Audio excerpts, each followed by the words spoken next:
أهلا وسهلا بكم معانا في قناة كودينج بايبل. النهاردة عايزين نتكلم مع بعض عن إزاي نعمل نستد فورم جروب داخل التمبلت دريفن فورم. الأول نشوف الكود بتاعنا عشان نبقى فاهمين إحنا هنعمل إيه. أنا عندي هنا الأوبجكت بتاع اليوزر اللي كنا شغالين عليه، أنا بس غيرت فيه شوية، يعني سبت الإيميل والإيج زي ما هما وحطيت الأدرس علشان يبقى نستد فورم جروب. طبعا عملنا في HTML مجرد في فيلد سيت عشان خاطر نكتب كلمة الأدرس، وحطينا التو انبوتس بتوع السيتي والستيت اللي هما موجودين داخل الأدرس كمثال.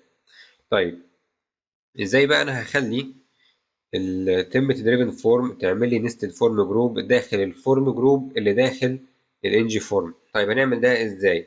احنا شفنا الانجي موديل ان هو بيعمل الفورم كنترول داخل الفورم جروب اللي داخل الانجي فورم، فبالتالي لازم يبقى عندي دايركتيف تاني يمكنني من اني اعمل نستد فورم جروب، فبالتالي انا عندي دايركتيف تاني اسمه ng موديل جروب. طب هنعمل ايه دلوقتي؟ هنعمل مثلا ng كونتينر، اوكي، وهنعمل عليه ng موديل جروب، تمام.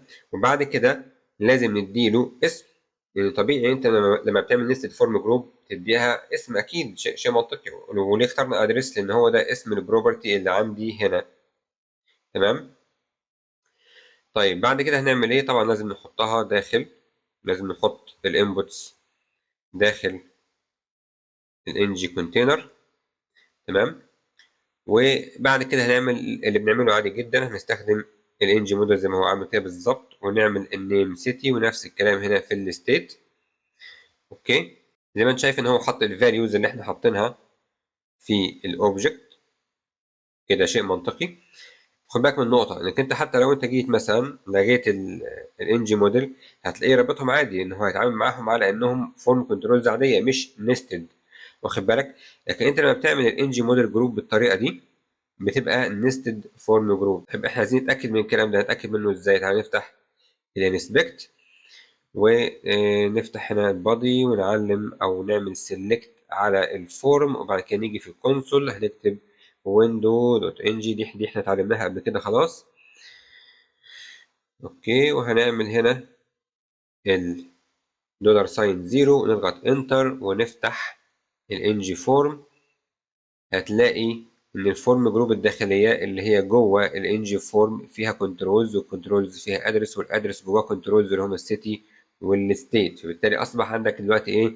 نستد فورم جروب، تمام، داخل التمبلت دريفن فورم، تمام. وباقي الحاجات بقى الفاليديشن وكل الحاجات هي تطبق عادي جدا، مفيش مشكله. بس هو كل فكره الفيديو ده ان احنا نعرفك ان انا عندي دايركتيف اسمه انجي موديل جروب، هو ده اللي بيمكنني ان انا اعمل نستد فورم جروب داخل ال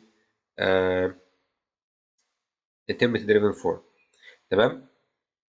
طيب لو انا عايز اعمل اكسس على الفورم جروب الداخليه دي اللي هي الجديده اللي اسمها ادرس، هنعمل ايه؟ زي ما اتعلمنا قبل كده، ممكن تيجي تعمل زي ما هو عامل كده بالظبط. هنستخدم التمبلت فاريبلز زي ما اتعلمنا. طب انا هحتاج امتى اعمل اكسس عليها؟ زي ما انت عايز، ممكن تبقى انت محتاج مثلا تعمل اكسس على كلمه مثلا ادرس دوت هاز ايرور، او ايرور مثلا ايه الايرورز اللي فيها. ممكن تبقى عايز تشوف مثلا اذا كانت انفاليد ولا فاليد، الفورم جروب كلها على بعضها وات ايفر. ممكن تبقى انت محتاج تاكسس على الفورم جروب الداخليه دي لاي سبب، على حسب اللي انت محتاجه في الكيس بتاعتك، تمام. بس هي فكره الفيديو ان هو يعرفك ازاي تعمل نستد فورم جروب داخل التمبلت دريفن فورم، تمام. وبكده نكون خلصنا الفيديو بتاعنا، ولو عندك اي سؤال ابعت لنا ما تترددش. شكرا جزيلا للاستماع.